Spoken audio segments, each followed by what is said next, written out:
నమస్తే, welcome to news TV 99. ముందుగా headlines.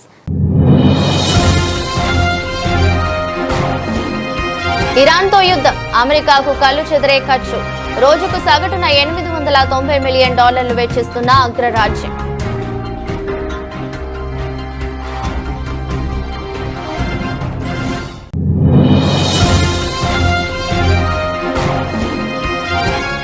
Gujarat పర్యటనలో ప్రధాని మోదీ. గోవాలో మ్రాట్ సంప్రతి మ్యూజియాన్ని ప్రారంభించిన మోదీ.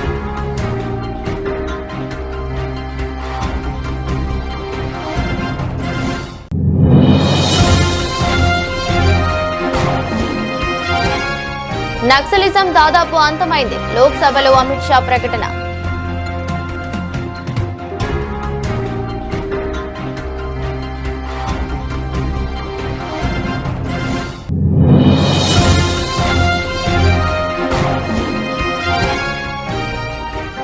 దివాలా చట్టంతో బ్యాంకింగ్ బలోపేతం, పార్లమెంట్లో వెల్లడించిన కేంద్ర ఆర్థిక మంత్రి నిర్మలా సీతారామన్.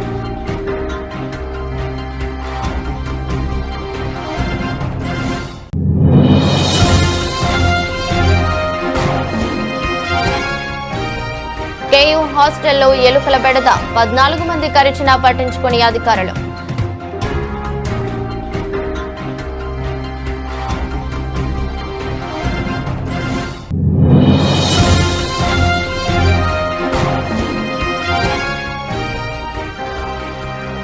ఏపీలోని చల్లపల్లి పోలీస్ స్టేషన్లో భారీ పేలుడు, ఎస్ఐ సహా 4 గాయాలు.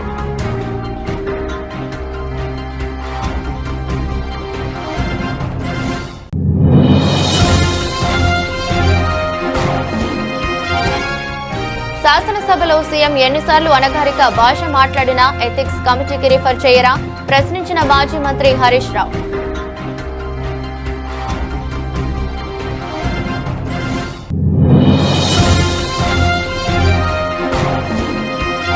భగవాన్ మహావీర్ కు నివాళులు అర్పించిన వైఎస్ జగన్మోహన్ రెడ్డి. ప్రజలకు నైతిక జీవనానికి మార్గం చూపిన మహానీయుడు మహావీర్ అన్న మాజీ సీఎం.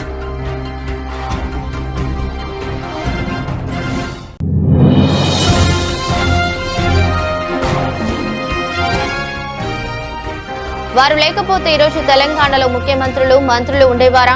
శాసన మండలిలో ఉద్యమకారుల గురించి ప్రస్తావించిన విజయశాంతి.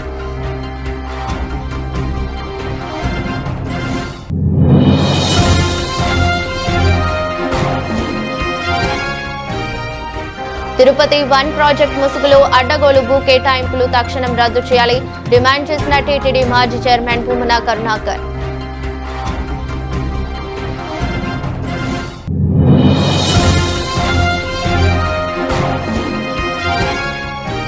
సూర్యవంశీ వీరబాదుడు, సిఎస్కే పై రాజస్థాన్ రాయల్స్ ఘన విజయం.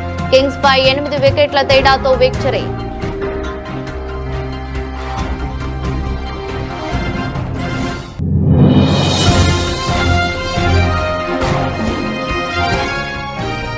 మహావీర్ జయంతి సందర్భంగా భారత స్టాక్ మార్కెట్లకు సెలవు.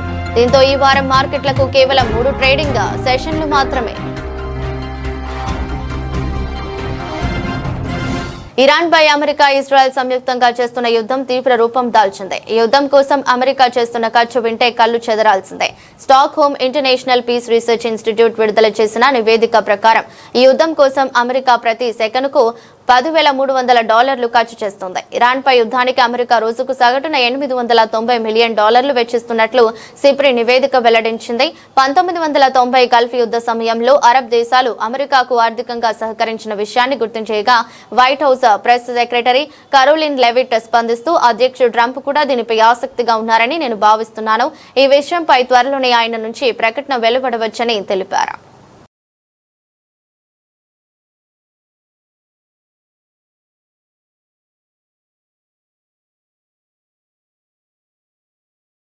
ప్రపంచ అస్థిరత్వంతో సతమతమవుతూ అశాంతి జ్వాలలతో దహించుకుపోతున్న క్లిష్ట సమయంలో సాంస్కృతిక వారసత్వమే మానవాళికి మార్గం చూపుతుందని ప్రధాని నరేంద్ర మోదీ ఉద్ఘాటించారు. ఇవాళ మహావీర్ జయంతి సందర్భంగా గుజరాత్లోని గాంధీనగర్లోని కోబా తీర్థలో ఏర్పాటు చేసిన సమ్రాట్ సంప్రతి మ్యూజియంను ఆయన ప్రారంభించారు. ఈ సందర్భంగా మాట్లాడుతూ ఈ మ్యూజియం ఇచ్చే సందేశం కేవలం భారతదేశానికే కాకుండా యావత్ ప్రపంచానికి అత్యంత కీలకమని అన్నారు. అశోక చక్రవర్తి మనవుడు అహింసా మార్గాన్ని ప్రచారం చేసిన సమ్రాట్ సంప్రతి పేరుతో ఈ మ్యూజియంను ఏర్పాటు చేశారు.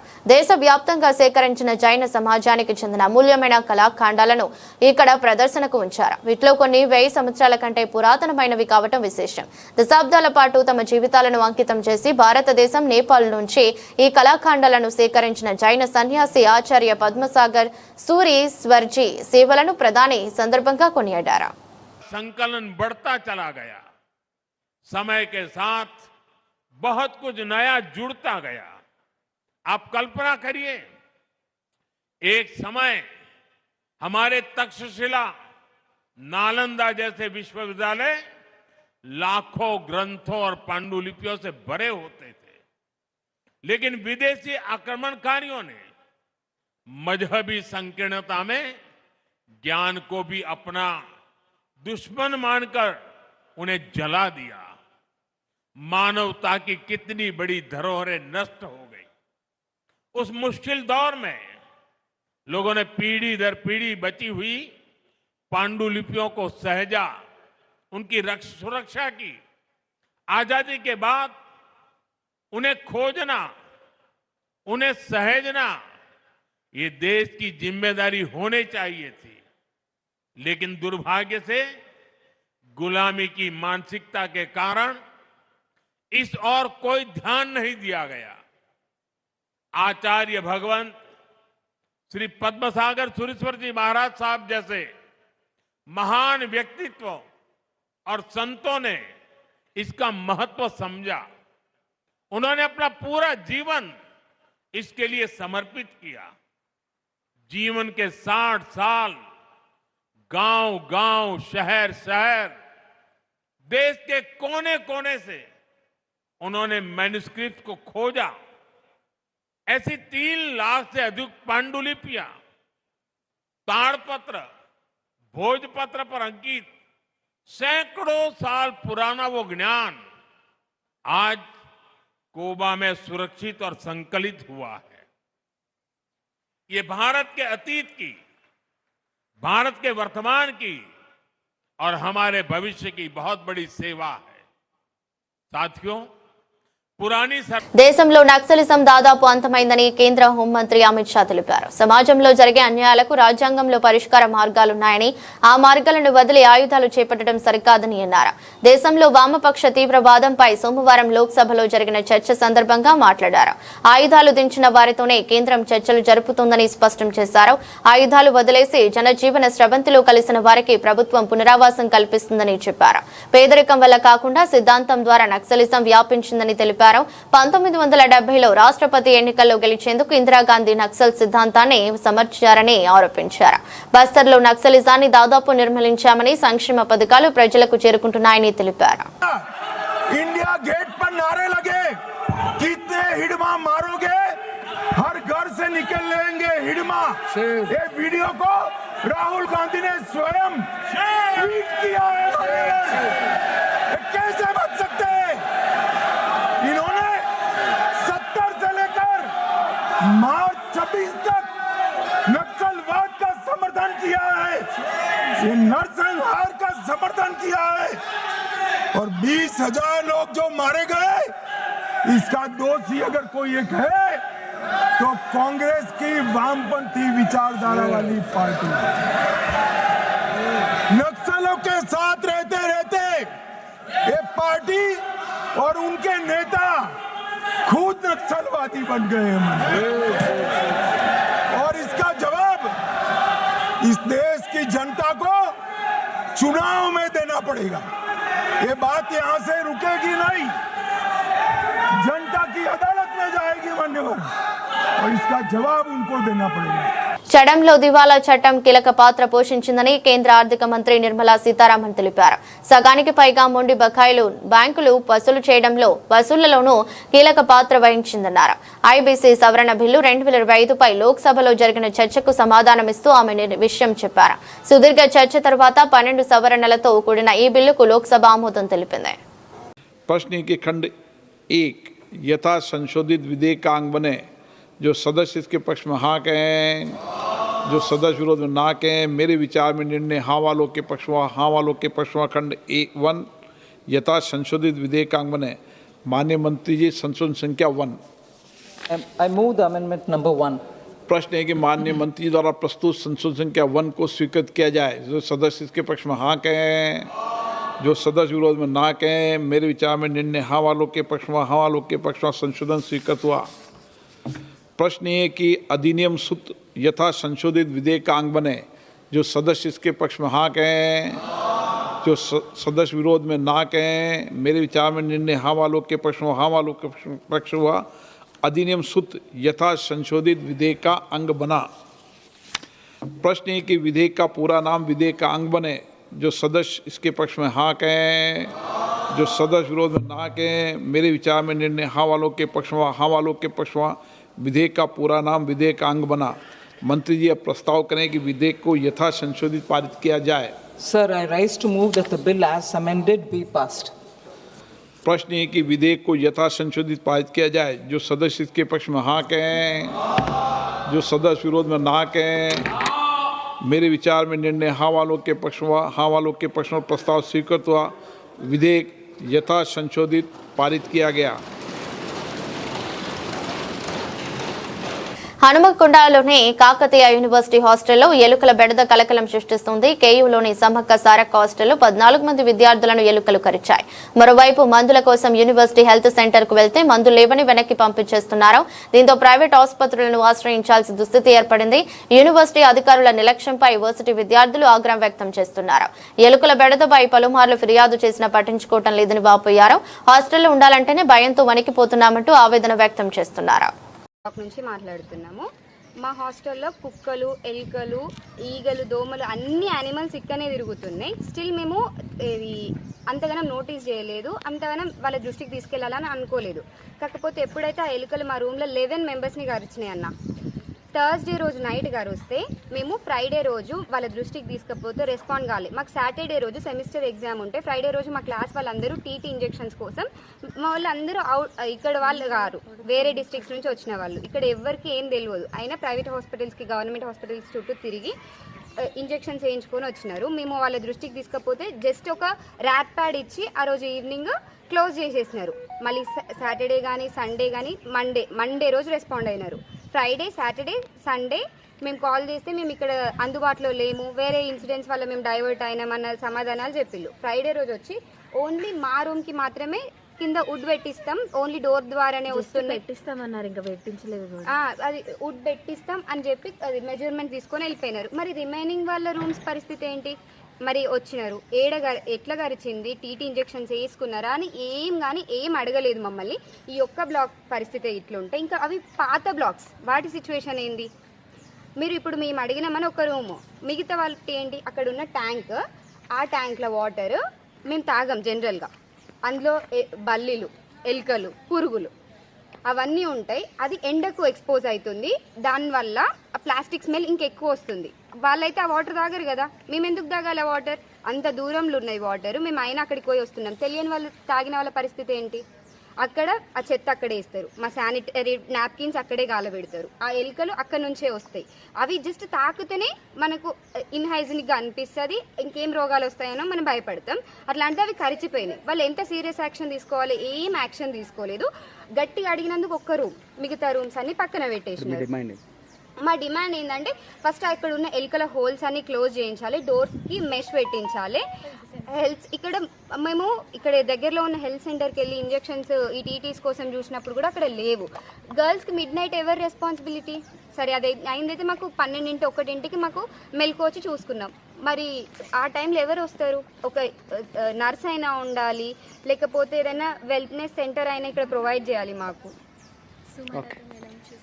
ఏపీలోని కృష్ణా జిల్లా చల్లపల్లి పోలీస్ స్టేషన్ మంగళవారం ఉదయం భారీ పేలుడుతో దద్దరిల్లింది. ఈ దుర్ఘటనలో ఓ ఎస్ఐతో పాటు మరో 3 పోలీసులు తీవ్రంగా గాయపడ్డారు. ఈ ఘటన స్థానికంగా తీవ్ర కలకలం రేపింది. పోలీసులు తెలిపిన వివరాల ప్రకారం బయట నుంచి స్వాధీనం చేసుకున్న కొంత ముందుగుండు సామాగ్రిని స్టేషన్ కు తీసుకొచ్చి పరిశీలిస్తున్న సమయంలో అది అకస్మాత్తుగా పేలింది. ఆ సమయంలో విధుల్లో ఉన్న ఎస్ఐ, పోలీస్ వాహన డ్రైవర్ దుర్గా జైనేలు, మరో 2 కానిస్టేబుల్ తీవ్రంగా గాయపడ్డారు. వారిని వెంటనే సమీపంలోని ఆసుపత్రికి తరలించి అత్యవసర చికిత్స అందిస్తున్నారు. పేలుడు తీవ్రతకు స్టేషన్ భవనం పాక్షికంగా దెబ్బతింది. లోపల ఉన్న ఫర్నిచర్ చెల్లాచెదురుగా పడిపోగా కిటికీ అద్దాలు పగిలిపోయాయి. స్టేషన్ ఆవరణలో నిలిపి ఉంచిన కొన్ని వాహనాలు కూడా ధ్వంసమయ్యాయి. పేలుడు శబ్దం విని చుట్టుపక్కల ప్రజలు భయాందోళనకు గురయ్యారు. సమాచారం అందుకున్న వెంటనే చల్లపల్లి సిఐ కెఎస్ రావు ఘటనా స్థలానికి చేరుకుని పరిస్థితిని సమీక్షించారు. ప్రమాదానికి గల ఖచ్చితమైన కారణాలపై ఆరా తీస్తున్నారు. ఉన్నతాధికారులు ఈ ఘటనపై పూర్తిస్థాయి దర్యాప్తుకు ఆదేశించారు. శాసనసభలో పహిల్వాన్లు అని రేవంత్ రెడ్డి అంటే కత్తులతో తలలు తీసేస్తామని ఇంకో సభ్యుడు అంటున్నారని మాజీ మంత్రి బీఆర్ఎస్ ఎమ్మెల్యే హరీష్ రావు విమర్శించారు. మరి ఇవన్నీ ఎథిక్స్ కమిటీకి రిఫర్ చేయరా అని నిలదీశారు. రేవంత్ రెడ్డి ఎన్నోసార్లు అనగారిక భాష మాట్లాడారని, మరి అది ఎథిక్స్ కమిటీకి రిఫర్ చేయరా అని ప్రశ్నించారు. మీరు అసెంబ్లీలో మా గొంతు నొక్కే ప్రయత్నం చేసిన ప్రజాక్షేత్రంలో మిమ్మల్ని నిలదీస్తూనే ఉంటామని మాజీ మంత్రి ఎమ్మెల్యే హరీష్ రావు స్పష్టం చేశారు. మొత్తంగా మీరు సభలో చూస్తే కాంగ్రెస్ పార్టీ పాలసీలను గాలికి వదిలేసింది. రేవంత్ రెడ్డి గారు పాలసీలను గాలికి వదిలేసిండు. పహల్వాన్ల భాష మాత్రం మాట్లాడిండు. ఒక ఆయన నిలబడవా పహల్వాన్ అంటుండు. అసెంబ్లీలో పాలసీలు ఉంటాయి కానీ పహల్వాన్లు, కుస్తీ యుద్ధాలు, కుస్తీ పోటీలు ఉండయి కదా. కానీ రేవంత్ రెడ్డి ఇదేదో కుస్తీల పోటీగా మార్చే ప్రయత్నం చేసిండు. కత్తుల కోలాటంతో తలలు తీసేస్తాం, సామాజిక బహిష్కరణ చేస్తాం అని కాంగ్రెస్ సభ్యులతోని ముఖ్యమంత్రి పిలిచి పక్కన కూర్చోబెట్టుకొని మాట్లాడించింది. మనం చూడలేదా? ముఖ్యమంత్రి గారు పక్కన వచ్చి వాళ్ళు కూర్చోవడం, పోగానే వాళ్ళకి మైకొచ్చుడు, వాళ్ళు మాట్లాడుడిగా కత్తుల కోలాటంలో తలలు తీసేస్తామని ఒక శాసనసభ్యుడు అసెంబ్లీలో మాట్లాడితే అది శాసనసభన? దాన్ని ఎందుకో ఎథిక్స్ కమిటీకి రెఫర్ చేయవు? కత్తుల కోలాటంతో తలలు తీస్తా అన్న సభ్యుడిని ఎథిక్స్ కమిటీకి రెఫర్ చేయవా? సామాజిక బహిష్కరణ చేస్తామని మాట్లాడిన సభ్యుడిని ఎథిక్స్ కమిటీకి రెఫర్ చేయవా? రేవంత్ రెడ్డి ఈ 2 నెలల్లో సభలో మాట్లాడిన అనాగరిక భాషను ఎథిక్స్ కమిటీకి రెఫర్ చేయరా? ఏం మాట్లాడిండు రేవంత్ రెడ్డి? నేను నోట్తో మాట్లాడలేను. ఆ భాష మాట్లాడడానికి నాకు సిగ్గనిపిస్తుంది. శాసనసభలో ఆయన మాట్లాడినటువంటి భాషను ఇవాళ ఎథిక్స్ కమిటీకి పంపాలి కదా. అధికారం ఉందనో, మందబలం ఉందనో, నోరుంది కదా అని ఇష్టం వచ్చినట్టు మాట్లాడితే ఇది శాసనసభ, రాష్ట్ర ప్రజలు గమనిస్తున్నారు. ఈ ప్రభుత్వ తీరును, ఈ ముఖ్యమంత్రి భాషను రాష్ట్ర ప్రజలు గమనిస్తున్నారు. మా గొంతు మందబలం ఉందని నువ్వు అసెంబ్లీలో నొక్కుతావేమో, కానీ మేము యాజ్ పాసిబుల్ దొరికిన ప్రతి చిన్న అవకాశాన్ని ఉపయోగించుకొని ఒక్క సెకండ్ కూడా వృధా చేయకుండా ప్రజా సమస్యల ప్రస్తావనకు మేము ప్రాధాన్యత ఇచ్చాము. మహావీర్ జయంతి కార్యక్రమం తాడేపల్లిలోని వైఎస్ఆర్ కాంగ్రెస్ పార్టీ కేంద్ర కార్యాలయంలో ఘనంగా నిర్వహించారు. ఈ సందర్భంగా మాజీ ముఖ్యమంత్రి, వైఎస్ఆర్ కాంగ్రెస్ పార్టీ అధ్యక్షుడు శ్రీ వైఎస్ జగన్మోహన్ రెడ్డి భగవాన్ మహావీర్ చిత్రపటానికి పూలమాలలు వేసి నివాళులర్పించారు. ఈ సందర్భంగా జైన్ సమాజానికి చెందిన నాయకులు మహావీర్ బోధనలను స్మరించుకుంటూ శాంతి సౌభ్రాతృత్వం నెలకొల్పడంలో వాటి ప్రాముఖ్యతను వివరించారు. మహావీర్ జయంతి సందర్భంగా మాజీ ముఖ్యమంత్రి వైఎస్ జగన్మోహన్ రెడ్డి శుభాకాంక్షలు తెలిపారు. ఈ సందర్భంగా ఆయన సందేశంలో మహావీర్ బోధనల ప్రాముఖ్యత వివరించారు. అహింస, సత్యం, ఆస్తేయం, బ్రహ్మచర్యం, అపరిగ్రహం అనే పంచమహావ్రతాలను ప్రజలకు బోధిస్తూ నైతిక జీవనానికి మార్గం చూపిన మహానీయుడు మహావీర్ అని పేర్కొన్నారు. ఈ మహర్షి చూపిన మార్గం ఎల్లప్పుడూ ఆచరణీయమని తెలిపారు. నేడు జైనుల ఆధ్యాత్మిక గురువు మహావీర్ జయంతి సందర్భంగా అందరికీ హృదయపూర్వక శుభాకాంక్షలు తెలియజేస్తున్నట్లు వైఎస్ జగన్ పేర్కొన్నారు.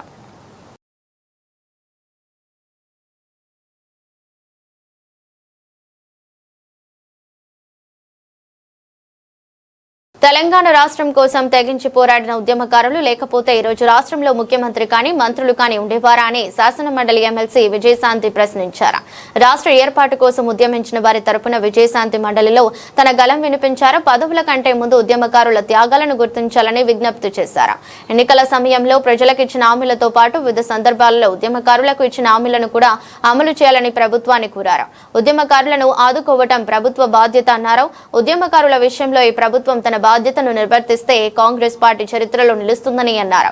లేదంటే చారిత్రక తప్పిదంగా మిగిలిపోతుందని హెచ్చరించారు. రాష్ట్ర వ్యాప్తంగా ఉన్న ఉద్యమకారులను గుర్తించి వారికి తగిన గౌరవం, పునరావాసం కల్పించాలని ప్రభుత్వాన్ని కోరారు. ఏం వాగ్దానాలు చేశారంటే అధ్యక్ష, 250 గజాల ఇళ్ల స్థలం ఇస్తా అన్నారు. ఆ ఇళ్ల స్థలంలో ఇల్లు కట్టుకోవడానికి 5 లక్షలు ఇస్తా అన్నారు. 4,000 పెన్షన్ ఇస్తా అన్నారు. 10 లక్షల హెల్త్ ఇన్సూరెన్స్ ఇస్తా అన్నారు. ఉద్యోగం ఇస్తా అన్నారు. ఇలాగ అనేక వాగ్దానాలు చేశారు అధ్యక్ష. నాకు నిజంగా చాలా సంతోషం అనిపించింది అధ్యక్ష. కానీ ఏమైందంటే అధ్యక్ష, అధికారంలోకి వచ్చింది కాంగ్రెస్, అన్నీ జరిగిపోయినాయి అధ్యక్ష. చూస్తూ చూస్తూ 2 సంవత్సరాలు అయిపోయింది అధ్యక్ష. ఇంతవరకు మా ఉద్యమకారులకి మా ప్రభుత్వం ఇవ్వలేదు అధ్యక్ష. అది కొంచెం నాకు బాధగా అనిపించింది అధ్యక్ష. ఎన్నో స్కీములు మనం అనౌన్స్ చేస్తున్నాం, పెడుతున్నాం. మా ఉద్యమకారులకు ఫస్ట్ ప్రయారిటీ ఇచ్చి చేస్తుంటే, ఏదైతే మనం కదా చెప్పాం ఉద్యమకారులకి ఇల్లు ఇస్తా అన్నాం, పెన్షన్ ఇస్తా అన్నాం, ఆరోగ్యం గురించి హెల్త్ ఇన్సూరెన్స్ ఇస్తా అన్నాం, ఉద్యోగం ఇస్తా అన్నాం, ఇలా అన్నీ మనమే చెప్పాం కదా అధ్యక్ష. అవన్నీ చేస్తుంటే ఆన్ టైంకి ఫస్ట్ ప్రయారిటీ ఇచ్చి ముందే చేస్తుంటే గౌరవంగా ఉండేది అధ్యక్ష. ఇవాళ పరిస్థితి ఏమైందంటే అధ్యక్ష, ఉద్యమకారులు అడుగుతున్నారు, అయ్యా మీరు కదా మాకు ప్రామిస్ చేశారు, ఏమైంది అని వాళ్ళు చాలా గౌరవంగా, మర్యాదగా, ప్లీజింగ్గా అడిగారు అధ్యక్ష. కానీ నాకు తెలియదు అధ్యక్ష, ఎందుకు డిలే అయిందో నాకు తెలియదు అధ్యక్ష.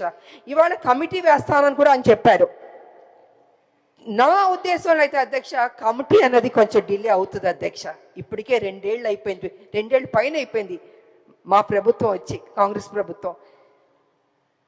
తొందరగా వాళ్ళకి ఏం మనం వాగ్దానం చేస్తే బాగుంటుందని అధ్యక్ష. తిరుపతి 1 ప్రాజెక్టు పేరుతో రియల్ ఎస్టేట్ సంస్థలకు జరిగిన భూ కేటాయింపుల వెనుక వందల కోట్ల అవినీతి దాగి ఉందని, ఈ భూ కేటాయింపులను తక్షణం రద్దు చేయాలని వైఎస్ఆర్సీపీ అధికార ప్రతినిధి భూమన కరుణాకర్ రెడ్డి డిమాండ్ చేశారు.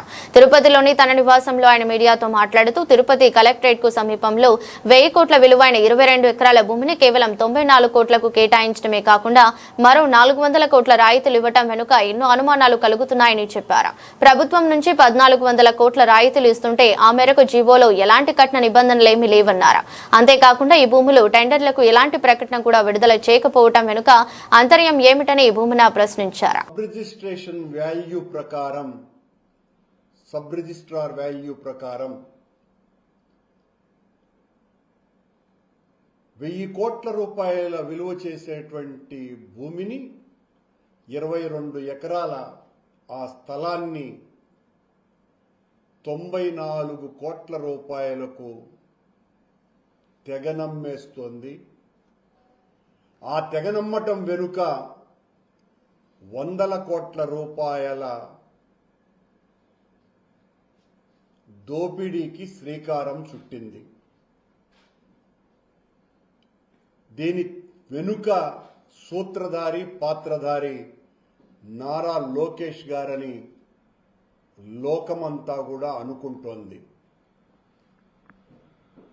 చరిత్రలో గత 20-25 సంవత్సరాలుగా ఎక్కడా కూడా టూరిజం స్థలాల్ని ప్రైవేటు సంస్థలకు అప్పగించాలంటే అది లీజు ప్రాతిపదిక మీద కానీ పీపీపీ పద్ధతుల్లో కానీ ఇవ్వటం ఆనవాయితీగా వస్తున్నది.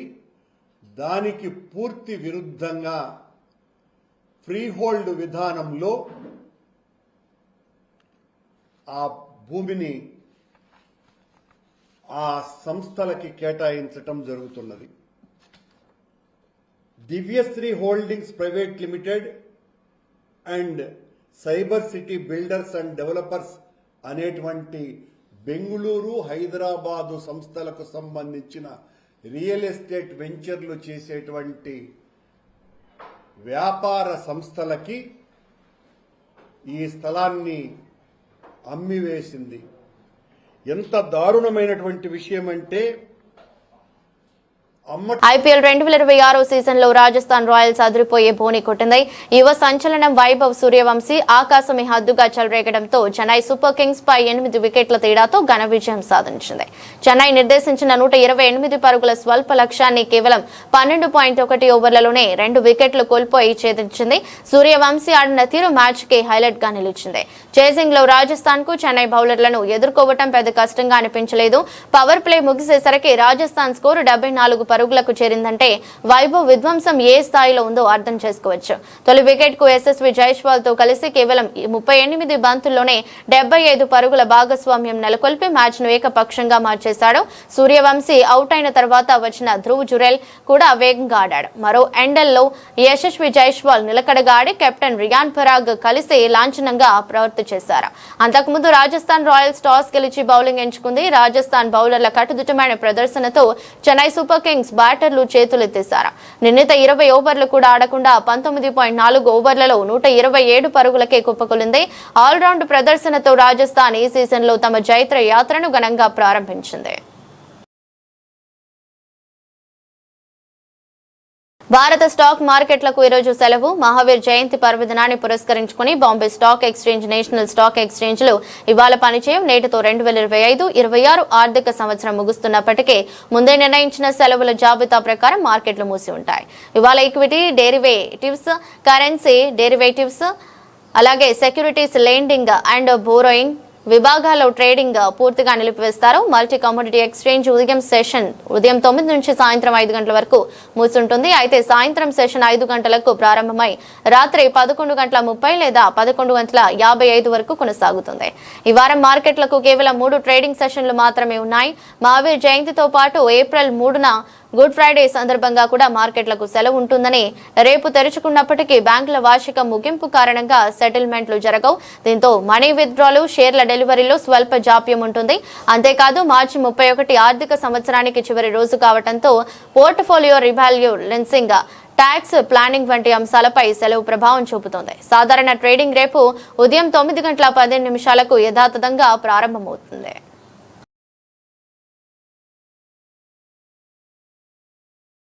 వార్తలు ముగించే ముందు మరోసారి హెడ్లైన్స్. ఇరాన్తో యుద్ధం, అమెరికాకు కళ్ళు చెదిరే ఖర్చు. రోజుకు సగటున $890 మిలియన్ వెచ్చిస్తున్న అగ్రరాజ్యం.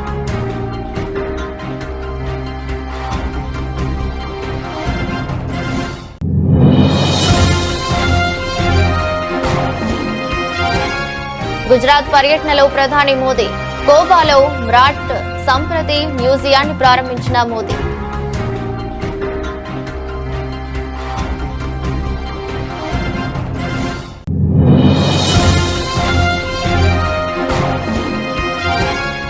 నక్సలిజం దాదాపు అంతమైంది, లోక్సభలో అమిత్ షా ప్రకటన.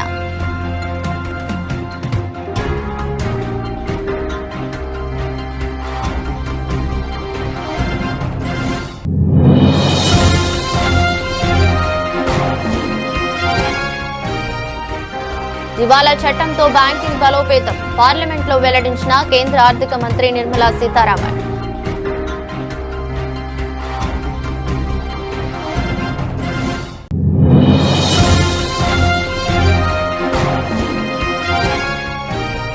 కేయూ హాస్టల్లో ఎలుకల బెడద, 14 మంది కరిచినా పట్టించుకుని అధికారులు.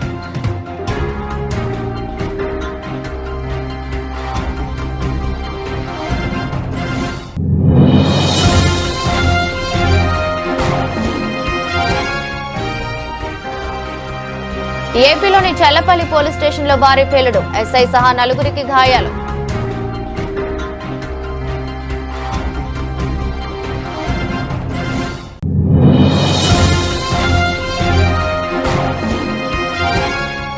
శాసనసభలో సీఎం ఎన్నిసార్లు అనగారిక భాష మాట్లాడినా ఎథిక్స్ కమిటీకి రిఫర్ చేయరా, ప్రశ్నించిన మాజీ మంత్రి హరీష్ రావు.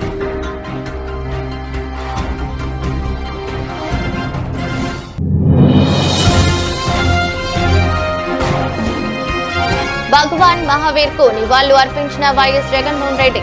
ప్రజలకు నైతిక జీవనానికి మార్గం చూపిన మహానీయుడు మహావీర్ అన్న మాజీ సీఎం.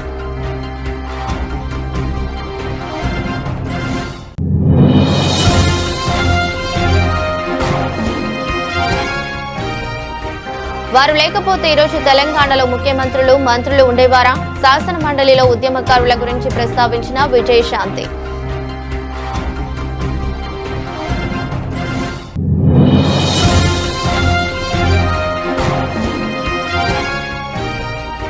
తిరుపతి 1 ప్రాజెక్ట్ ముసుగులో అడ్డగోలు భూ కేటాయింపులు తక్షణం రద్దు చేయాలి డిమాండ్ చేసిన టీటీడీ మాజీ చైర్మన్ భూమన కరుణాకర్.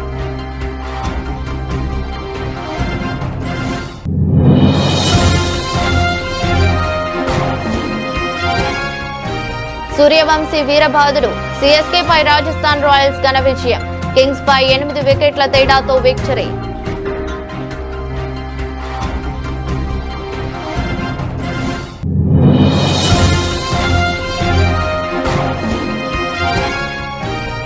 మహావీర్ జయంతి సందర్భంగా భారత స్టాక్ మార్కెట్లకు సెలవు.